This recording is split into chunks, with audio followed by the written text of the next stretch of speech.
बिस्मिल्लाहिर्रहमानिर्रहीम। Lecture number 16। ये जो हमारा चैप्टर था अकाउंटिंग फॉर इंटेंजिबल एसेट, इसका दूसरा आज पार्ट है और दूसरा लेक्चर है, और हमने जो है अगले ही लेक्चर में इस चैप्टर को कंप्लीट भी करना है। तो इसमें देखिए, हमने पिछले जो एक मेथड के बारे में बात की थी, अब हमारे पास जो है सुपर प्रॉफिट मेथड, इसके बारे में बात करनी है कि a business with goodwill is expected to be able to earn more profit than a business without goodwill. के हर कोई बिजनेस करता है और बिजनेस का पर्पस भी उनका यही होता है कि वो ज़्यादा से ज़्यादा प्रॉफिट कमाए, अपने जो है वेल्थ को इंक्रीज़ करे। तो जिस बिजनेस का गुडविल जो है, एक्सपेक्टेड गुडविल जो है वो ठीक हो, बेहतर हो, ठीक है, तो वो बिज़नेस जो है वो ज़्यादा प्रॉफिट कमाता है एज़ कम्पेयर टू जो एक और बिज़नेस है जिसका गुडविल ठीक नहीं है। जब उसके गुडविल को कंपेयर करें, जिसका गुडविल बेटर होगा तो ज़ाहिरी बात है उसका प्रॉफिट भी ज़्यादा होगा। अच्छा, the extra profit earn is called the super profit. जो गुडविल की वजह से जो भी बिजनेस एक्स्ट्रा प्रॉफिट कमाता है, कोई भी बिजनेस हो, तो उस एक्स्ट्रा प्रॉफिट को कहते हैं सुपर प्रॉफिट। जो एक मेथड है जिसकी वजह से अब हम गुडविल कैलकुलेट करते हैं। अच्छा, अब यहाँ पे हमारे पास है स्टेटमेंट कैलकुलेटिंग सुपर प्रॉफिट। तो सबसे पहले हमारे पास है एवरेज एनुअल नेट प्रॉफिट। के जो एवरेज एनुअल नेट प्रॉफिट है, जिसको हमने पिछले लेक्चर में कैलकुलेट भी किया था, एवरेज एनुअल नेट प्रॉफिट, ठीक है, वो हमारे पास गिवन होगा, कोई भी वैल्यू होगी। लेट सपोज यहाँ पे x है, इसकी जगह पे कोई भी वैल्यू हो सकती है, ठीक है। द सेकेंड वन है reasonable remuneration to the owner. ये हम इसमें से क्या करेंगे, लेस करेंगे, ठीक है। उसके बाद reasonable return on the capital employed in the tangible asset, ठीक है, ये भी कोई वैल्यू होगी, इसको भी क्या करेंगे, हम लेस करेंगे। तो इसके बाद जो हमारे पास एवरेज एनुअल नेट प्रॉफिट में से इसको माइनस करेंगे तो हमारे पास आ जाएगा सुपर प्रॉफिट। हमारे पास आ जाता है फिर सुपर प्रॉफिट। अब एक एग्जांपल है, इसको देखते हैं। हमारे पास जो है Chand is leaving the partnership and goodwill is to be revalued at 3 years purchase of the super profit, ठीक है, सुपर प्रॉफिट है और 3 years है। The expected rate of return on net tangible asset is 10%। जो 10% है इसका जो है एक्सपेक्टेड रेट ऑफ रिटर्न है टेंजिबल एसेट का। After paying a management fee of $500, ठीक है, जब वो $500 जो है मैनेजमेंट फ़ी देते हैं, उसके बाद जो टेंजिबल एसेट का एक्सपेक्टेड रेट ऑफ रिटर्न है वो 10% है। The calculation of the super profit is to be based on the average profit on the last 4 years। जो उसकी कैलकुलेशन होगी सुपर प्रॉफिट की, वो जो पिछले 4 साल हैं उसके निस्बत से होगी, ठीक है, उसको बेस बना के। तो यहाँ पे हमारे पास है नेट प्रॉफिट फ्रॉम 1994 टू 1997। हमने पिछले 4 साल लिए, ठीक है, जो इनकी जो है नेट प्रॉफिट हमारे पास है $5,000, $6,500 एंड सेम ये भी है, और फिर $7,000। उसके बाद expected return on net tangible asset जो है, जो एक्सपेक्टेड रिटर्न है नेट टेंजिबल एसेट पे, वो है नेट टेंजिबल एसेट को हम मल्टीप्लाई करेंगे 10%। तो हमारे पास एक्सपेक्टेड रिटर्न इज 5,000, क्या आ जाएंगे, 5,000। अच्छा, अब स्टेटमेंट कैलकुलेटिंग सुपर प्रॉफिट, इसको हम कैलकुलेट कैसे करेंगे। एवरेज नेट प्रॉफिट जो हमारे पास 4 साल के हैं, इसका नेट प्रॉफिट गिवन है, चारों को ऐड करेंगे। ये देखो, चारों को ऐड करने के बाद हम डिवाइडेड बाय 4 करेंगे। जब डिवाइडेड बाय 4 करेंगे तो हमारे पास अमाउंट आ जाएगी एवरेज नेट प्रॉफिट $6250।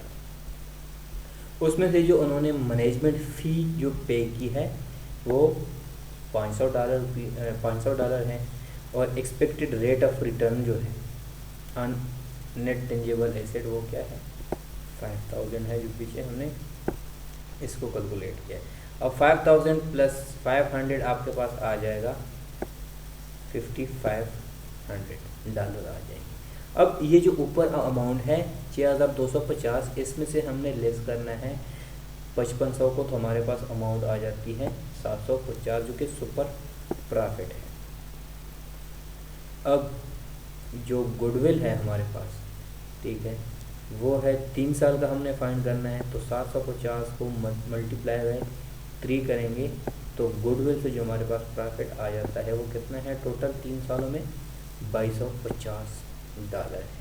ठीक है, तो इसमें हमने बात करनी है कि हम सुपर प्रॉफिट को कैसे कैलकुलेट करेंगे। उसके बाद गुडविल को, जो हमारे पास गुडविल की वैल्यू आ जाती है, लेट सपोज 3 साल की वैल्यू फाइंड करनी थी, ठीक है, और ये भी बताया गया था कि पिछले 4 साल में जो आपके पास है उसको बेस बनाना है और उसकी भी वैल्यू गिवन थी। सिंपल चारों को प्लस करके डिवाइड करें, जैसे कि यहाँ पे हमारे पास गिवन है, हमने डिवाइड किया हुआ है प्लस करके, ठीक है, जो कि अमाउंट आई है 6250 रुपये ये अमाउंट। तो उसके बाद गुडविल जो है 3 साल का हमने फाइंड करा था, मल्टीप्लाई बाई 3 करके $2250 आ गए। ठीक है, अब उसके बाद है different types of goodwill. First one है inherent goodwill, purchased goodwill and negative goodwill. इन तीनों के बारे में बात करनी है और इसकी रिकॉर्डिंग कैसे करते हैं, ठीक है, उसके बारे में बात करते हैं, इसकी जनरल एंट्री कैसे बनाते हैं। सबसे पहले इनहेरेंट गुडविल कौन से होती है, अब देखें यहाँ पे हमारे पास है, it is the goodwill developed by the business internally. जो बिजनेस के इंटरनली जो गुडविल डेवलप हुई है, ठीक है, उसको कहते हैं इनहेरेंट गुडविल, क्योंकि ये बिजनेस की जो है इंटरनली उसकी जो है एफिशिएंसी की वजह से, ठीक है, और वो गुडविल बना है, या किसी और वजह से जो है रीज़न है जिसकी वजह से उस बिज़नेस का गुडविल अच्छा है, ठीक है, गुडविल है, तो उसकी वजह से इसको क्या कहेंगे, इनहेरेंट गुडविल है। अच्छा, उसके बाद और a long period in a certain trade, जो ट्रेड करते हैं लॉन्ग पीरियड की वजह से, ठीक है, वो भी उसमें शामिल है। The business has developed many goods relation, या फिर वो जो बिज़नेस लॉन्ग टाइम से है, लॉन्ग पीरियड से है, ठीक है, तो उसके जो रिलेशंस हैं वो गुड रिलेशंस हैं बाकी बिजनेस के हिसाब से, ठीक है, तो इस वजह से भी उसका जो गुडविल है उसको भी इनहेरेंट गुडविल कहा जाता है।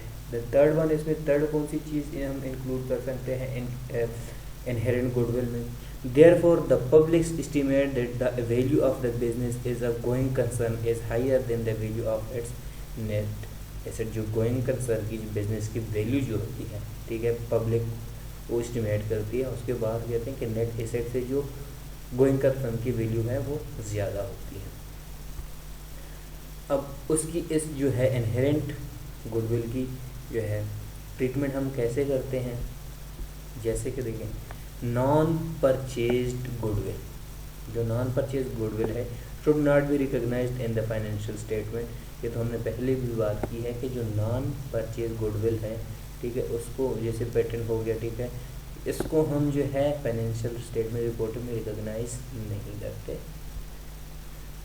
अच्छा, रीज़न सपोर्टिंग दिस आर्ग्यूमेंट, इसकी वजह क्या है, देखिए, it is internally generated goodwill which can not be attributed to separately intangible expenditure. इसकी एक बात यह है कि ये इंटरनली जनरेटेड है, जिसे हमने पहले बात की है, इंटरनली जनरेटेड है, ठीक है, जो कि हम सेपरेटली एट्रीब्यूट नहीं कर सकते इंटेंजिबल एक्सपेंडिचर के साथ, ठीक है।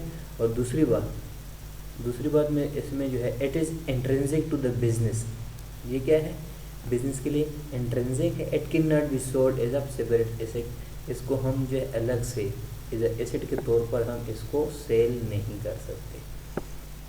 The value of non purchase goodwill may fluctuate widely according to internal and external circumstances, ठीक है, जो इंटरनल जो बिजनेस के हालात हैं या बाहर जो एक्सटर्नल है, ठीक है, उसमें पॉलिटिकल भी आ सकते हैं, सोशल जो हैं हालात की वजह से उस बिज़नेस की जो है उसमें फ्लक्चुएशन आ सकती है उसकी नॉन परचेज गुडविल में, जो कि उसके इनहेरेंट में आ जाती है। ठीक है, इनहेरेंट गुडविल है।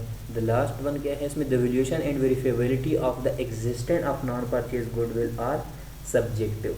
ये सब्जेक्टिव होते हैं, पहले हमने बात की है कि ये सब्जेक्टिव होते हैं और इसको हम फाइनेंशियल रिपोर्टिंग में इसकी एंट्री नहीं करते, इंक्लूड नहीं करते। उसके बाद है परचेज्ड गुडविल। अच्छा, परचेज गुडविल कौन सी होती है? ठीक है, it arises when a business acquires and other is a going concern. जो कि बिजनेस एक्वायर करता है इंटरनली, बिजनेस की कोई जो है इंटरनल की वजह से कोई है वो गुडविल ना हो, बल्कि बिजनेस इसको एक्वायर करती है। ठीक है, और इसकी जो इसको ये कैसे एक्वायर करते हैं, it is the difference between the purchase consideration ठीक है of the company acquired as a going concern and the fair value of its net asset। जो fair value of net asset है और going concern की जो value है, इसके difference को जो क्या कहते हैं, इसको कंसिडर किया जाता है। परचेज कंसिडरेशन इसकी होती है गुडविल की। अकाउंटिंग ट्रीटमेंट इसकी कैसे की जाती है? अकाउंटिंग में देखो, purchase goodwill is recorded at cost list any accumulated amortisation. ठीक है, कि गुडविल की जो कास्ट है उसमें से अक्यूमुलेटेड अमोर्टाइजेशन को लेस करते हैं and any accumulated impairment losses, और इसके अलावा एम्पेयरमेंट लॉसेस जो है उसको भी लेस करते हैं, माइनस करते हैं उसकी कॉस्ट से। परचेज गुडविल की कॉस्ट से हम अक्यूमुलेटेड अमोर्टाइजेशन और अक्यूमुलेटेड एम्पेयरमेंट लॉसेस को लेस करते हैं, हमारे पास परचेज गुडविल आ जाती है। उसके बाद इसकी कैसे इसको रिकॉर्ड करते हैं, to record the cost of goodwill. जो गुडविल है वो हमारे पास डेबिट हो जाता है और बिजनेस परचेजेज जो है वो क्रेडिट हो जाते हैं, सिंपल। अब है रिकॉर्डिंग ऑफ गुडविल। इसकी रिकॉर्डिंग कैसे की जाती है? अब देखो, परचेज गुडविल जो है इसकी रिकॉर्डिंग कैसे करेंगे? Purchase goodwill should be measured initially at cost. जो परचेज गुडविल होती है इसको भी हम मेयर करते हैं एट कॉस्ट पे, जो उसकी कॉस्ट होती है। उसकी वजह क्या है, उसकी रीज़न क्या है? Money has been spent to acquire the goodwill.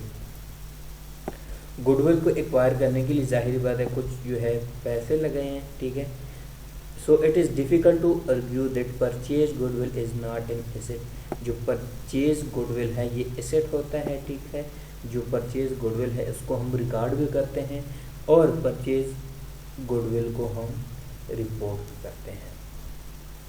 Record the provision for amortisation, इसकी जो है जनरल एंट्री जो है इसमें जो प्रॉफिट एंड लॉस है इसको डिबेट करेंगे, प्रॉफिट हो तो प्रॉफिट या लॉस हो तो लॉस। उसके बाद अक्यूमुलेटेड डिप्रेशन अमोर्टाइजेशन इसमें हम क्रेडिट करते हैं।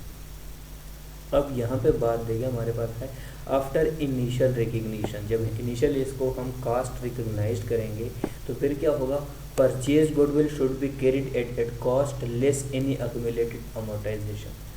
तो फिर उसकी परचेज गुडविल जो है वो किसके बराबर होगी, उसकी कॉस्ट से हम अक्यूमुलेटेड अमोर्टाइजेशन को माइनस करेंगे। अच्छा, लेकिन purchase goodwill should be amortise on a systematic basis. ये किस बेसिस पे होनी चाहिए, सिस्टमेटिक बेसिस पे होनी चाहिए। और it's useful life not exceed 20 year. अगर इसकी जो लाइफ है 20 साल से ज़्यादा ना हो तब हम इसको क्या करेंगे, परचेज गुडविल को अमोर्टाइज करेंगे। अच्छा, तो इम्पेयरमेंट लॉसेस जो है इसको देखिए अदर एसेट और गुडविल जो है ये डिबेट करेंगे। प्रॉफिट एंड लॉस को जो अदर एसेट है या इसको हम कैसे बात करते हैं, यहाँ पे इसको एक्सप्लेन करते हैं। व्हेन द कैरिंग अमाउंट, जो कैरिंग अमाउंट है वो क्या है, पहले हमने बात की कैरिंग अमाउंट वो अमाउंट होती है जो कि हम कास्ट से अक्यूमुलेटेड अमोर्टाइजेशन को माइनस करते हैं तो हमारे पास कैरिंग अमाउंट आ जाती है। यहाँ पे आगे लिखा हुआ cost less accumulated amortisation exceed the recoverable amount of an intangible asset there is an impairment losses. जब हमारे पास कैरिंग अमाउंट जो है वो एक्सीड कर जाती है रिकवरेबल अमाउंट से, ठीक है, इंटेंजिबल एसेट की, तो हम कहते हैं एम्पेयरमेंट लॉस है। तो एम्पेयरमेंट प्रॉफिट कब होगा, जब कैरिंग अमाउंट जो है वो लेस देन हो रिकवरेबल अमाउंट से, तो हम क्या कह सकते हैं कि हमारे पास इम्पेयरमेंट प्रॉफिट है। अब जो इम्पेयरमेंट लॉस है, ठीक है, the impairment loss should be allocated firstly to the goodwill. पहले हम इसको गुडविल में क्या करते हैं, एलोकेट करते हैं, and then the other asset proportional to the carrying amount of each asset. उसके अलावा जो बाकी एसेट हैं उसको हम क्या करते हैं, कैरिंग अमाउंट के प्रोपोर्शनली हम एलोकेट करते हैं। जो अदर एसेट की हमने पहले बात की वो इसका मतलब है। अच्छा, जो हम रिकवर करते हैं, ठीक है, जिसके हमने पहले यहाँ पे बात की है, रिकवरेबल अमाउंट ही, उसकी क्या होती है, नो एंट्री होती है। There is no active market, hence goodwill should not be revaluated. क्योंकि एक्टिव मार्केट ना होने की वजह से गुडविल जो है वो रिवैल्यूएटेड नहीं हो सकता। अब उसके बाद है नेगेटिव गुडविल। नेगेटिव गुडविल क्या है? Negative goodwill arises in a business acquisition when the fair market value of the net asset of the acquired company exceed the purchase price paid। क्या होता है नेट गुडविल जो है ये कब जो है अराइज होता है, देखें, बिजनेस में, जब हमारे पास देखें फेयर मार्केट वैल्यू जो है नेट एसेट की, ठीक है, वो इंक्रीज हो जाती है, एक्सीड कर जाती है परचेज प्राइस जो पे की हुई है, ठीक, उससे अगर ज़्यादा हो जाती है, ठीक है, फेयर मार्केट वैल्यू से परचेज प्राइस जो है अगर एक्सीड कर जाती है तो हम कहते हैं नेगेटिव गुडविल है, ठीक है। अब देखें, it is an unrealised capital profit which should be credited to the reserve. ये अनरियलाइज्ड प्रॉफिट होता है कैपिटल प्रॉफिट, इस वजह से इसको क्या करते हैं, क्रेडिट करते हैं। Negative goodwill arises when there is a bargain purchase due to a quick sale. जब हम बर्गेन परचेज करते हैं, ठीक है, अपने जो है प्रोडक्ट्स को जल्दी से सेल करने की वजह से, तो भी हमारे पास गुडविल जो है नेगेटिव गुडविल अराइज हो जाता है। उसके बाद the purchase price has been reduced for the expected future cost और लॉसेज। जब हम एक्सपेक्ट करते हैं कि फ्यूचर में हमारे पास लॉस होने वाला है, तो हम अपनी प्राइसेस को कम करते हैं, तो इस वजह से भी क्या हो जाता है, हमारे पास नेगेटिव गुडविल आ जाते हैं। उसके बाद है 3 step for accounting negative goodwill. देखो, ascertain the amount of the negative goodwill, identify future losses and expenses, ठीक है। एक तो 3 स्टेप है हमारे पास, ascertain the amount of the negative goodwill, identify future losses and expenses, remaining negative goodwill, ठीक है। अब देखें इसके, देखिए लेट्स सपोज हमारे पास, देखिए यहाँ पे बात की है, the amount of negative goodwill not exceeding the fair value of market identify one non monetary asset should be recognised as an income on a systematic basis over the remaining weighted average useful life. अब देखिए इसके हम आगे यहाँ पे example में समझते हैं, आपको यहाँ से इसकी समझ आ जाएगी। On 1st January 2001 big limited acquired small limited, ठीक है, जो एक लिमिटेड है बिग लिमिटेड, उसने स्मॉल एक लिमिटेड को एक्वायर किया 2001 जनवरी में for a purchase consideration of 200,000। कितनी है cost? 200,000। The fair value of the net asset of small limited at the date of acquisition was